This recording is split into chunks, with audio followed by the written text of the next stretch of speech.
So guys, today we have got some interesting information from the Rules of Engagement, the Grey State devs. Now they have basically reached out to say that they've reached over 11,000 members on Discord, and they wanted to obviously celebrate this. So what they have done, they've done a little bit of a Q&A. So today's video, I'm going to go through the questions and answers. And yeah, let's see what they have to say, guys. So if you're interested in rules of engagement, I did do a video before this covering, what the game is basically about. And you'll get to find out some more information in this Q&A as well. But don't forget to like the video and subscribe if you're interested in what you hear about this video. So question number one we have, will there be a PvE mode instead of just PvPVE? They've said, we hear you, but let's break this down. First, about a pure PvE mode. While a massive dedicated PvE experience isn't in our current plans, we can confirm that we are building an AI-only mode with meaningful rewards. This will be a perfect stress-free environment to practice your tactics, learn the maps, and still earn real progress for your character. Second, about our main PvPVE mode. Our goal is to build a sandbox where all playstyles from stealthy rats to aggressive chads and everything in between can coexist and find their own definition of success, and we are intentionally designing some core mechanics to make that work. We truly believe that the risk of other players and the sheer variety of player playstyles is what creates those unique, unpredictable, emergent stories that makes this genre so special. We know these are just words for now, but our playtests are coming pretty soon.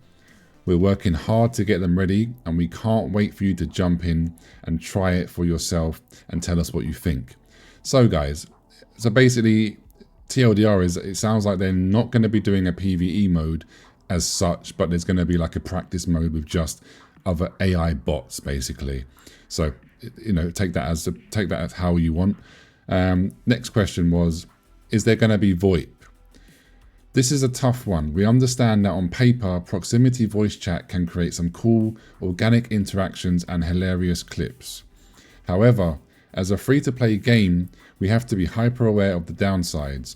Proximity voice chat is historically a massive weak point for toxicity, spam, and other disruptive behaviors that can instantly ruin a match for everyone. So for now, we have made the call to not include proximity VoIP.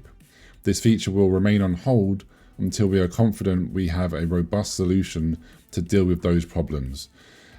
Yeah, see, this is a shame really, because I really do love having VoIP. Proximity chat in extraction shooters is so good, it's so much fun. But yeah, okay, it is what it is. For now, it's on hold, so we just have to wait and see. Will there be more classes added in the future? 100%.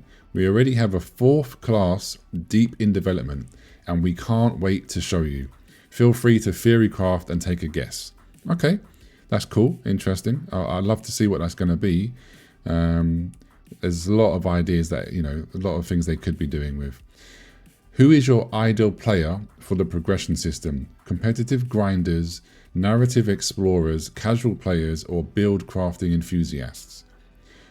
ROE is inspired by hardcore ARPGs like Path of Exile. So progression is a key part of the game. The class skill tree is just the start. We plan to expand on this with multiple systems, ensuring that competitive grinders, narrative explorers, build crafters, and casual players all have satisfying goals to chase. Okay, I like that. That said, we are currently laser focused on one thing: nailing the core gameplay loop. We have to get that foundation rock solid first. I 100% agree on that as well. Once we're happy with it, after the alpha tests, we'll start rolling out those other meta systems. We'll share more details on that as we get closer. Okay, that's cool. I like that, the fact that they're basically telling us that there's a lot of progression and a lot of stuff that we're going to get to dive into. I love hearing lore and stories. Will there be files that add details and backgrounds to all the creatures? Absolutely. As a matter of fact, we're building something called the Grey State Field Guide. It's a codex filled with lore and info on everything you'll encounter in the game. It's also step 1 of our ambitious plan for co-development. Okay, We want to get this whole community immersed in the lore, because our ultimate goal is to host events where we create our next maps and monsters, drawing inspiration directly from your submissions. Fulfilling our promise to build this game with you, not just for you, so stay tuned. Okay, cool. Will this game have its own launcher? Yes. A standalone launcher is planned. We'll make sure it's ready before our launch on Steam and Epic Games Store. Okay, so it's going to be playable on its own launcher, Steam and Epic Games. How many maps are planned? So you first enter the world and fight through it. Then you open the portal and it will transport you to a random grey state location. Correct, you've understood the gameplay flow perfectly. The first stage of every map starts in the Nexus. This is where you'll always drop in to prep and power up, which will update seasonally. Once you're ready, you'll find a portal to the final stage, which brings you to a random grey state location. For the grey state, we'll launch with a set of unique locations, each with multiple variants. We plan to add new ones each season, and will maintain a curated, active rotation. This ensures the challenge is always fresh without making the pool too bloated for new players. Okay, again, I like that as well. So they don't want to have a shed ton of maps early on, because as a new player, that's obviously going to be, that's going to be hard to learn all the maps at once. I understand that. How will the big creatures function in the game? How exactly will the gameplay for those work? I'd imagine we can't just shoot them, can we? Spot on, you can't just shoot everything. In short, there are two types of monsters. Anomalous entities in the Nexus. These are your prey. You'll actively hunt them to power up and get gear. Then we have the unexplainables in the grey state. These are the hunters. Most of these are unkillable and they guard the vertex. You'll have to use your wits to sneak past them, or even better, lure them into an enemy team to create total chaos. It's all about using the environment as a weapon. Okay, so there's going to be big bosses that we can't really take down. So we're going to either have to be very stealthy or just get them away, get them to kill someone else. Comeback/revive mechanic. If only one or two mates are dead, can you bring them back? Yes, if your teammates fall, you can redeploy them at a revive station for a cost, and they'll come back with a basic loadout. However, each redeploy gets significantly more expensive. This keeps the game tense and makes knockdowns feel meaningful, while still giving your squad a path to come back as long as one person stays alive. Yeah, okay, so you can revive your teammates, but each time it's going to cost more and more, basically. Because otherwise, if it was too easy, yeah, everyone would just constantly res their teams constantly. So that's cool.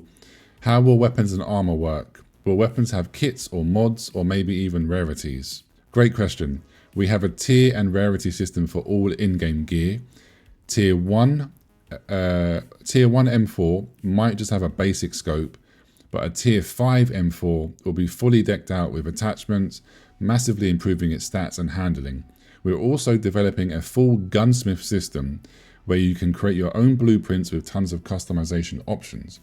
We are still finalizing how you will get these custom weapons in a match, but we can confirm the system itself is a core part of our plan. We'll share more details once they're locked in. Love that. You have to have customization with the weapons and gear and different rarity tiers. It makes the loot system more, it feels good, right? Now, the last couple questions we have. Are there any higher tier zones, areas we can enter that are considered lethal, housing the most dangerous bosses, but also having very high value loot? That's exactly how it works. The Nexus has multiple high tier POIs and underground vaults designed to be high risk but high reward. This forces you to make constant in the moment decisions. You'll always be debating, should I play it safe and just loot these outer zones, or should I risk pushing that POI where I'm hearing the gunfire? What kind of loot do I really need? This is the type of constant decision making that makes every single run feel different and strategic. Yeah, again, I like that as well. The fact that you have the choice to go, do I go deeper to this high value loot, but there's a big risk that I'm not going to get out? Or do I just get what I need and then do I just get out right now, So that's cool. It's important for each enemy, both big and small, to feel unique. It seems like some enemies might surround the players, Others act as persistent brutes that chase the players. And then they've said, yes, every monster has its own unique AI behavior and a rule of engagement. ROE, get it? Okay, fair enough. You'll learn how to counter each one through experience. Some of them will be unveiled in the Grey State Field Guide we mentioned earlier, so stay tuned. Now, the final question that they answered was ability functions. How do the abilities work? Are they on a cooldown basis, charges, or something different? And they have said it's designed on a case-by-case basis. For example, Phantom's stealth is energy-based, which regenerates, and Pyro's flamethrower is ammo-based, which you can then run out of. This gives us finer control over the game's balance, so we can tweak one ability without affecting other abilities. Okay, I like this.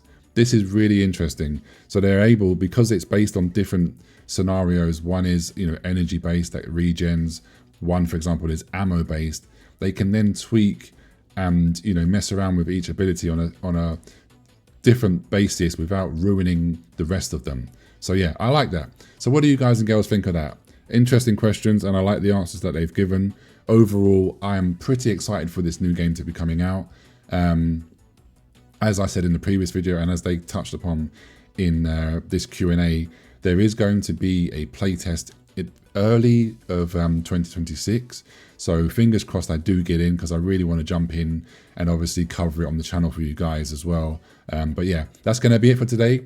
I'll keep you updated if we get any more information about rules of engagement, and I'll see you in the next video. Have a beautiful day. Take care. Peace.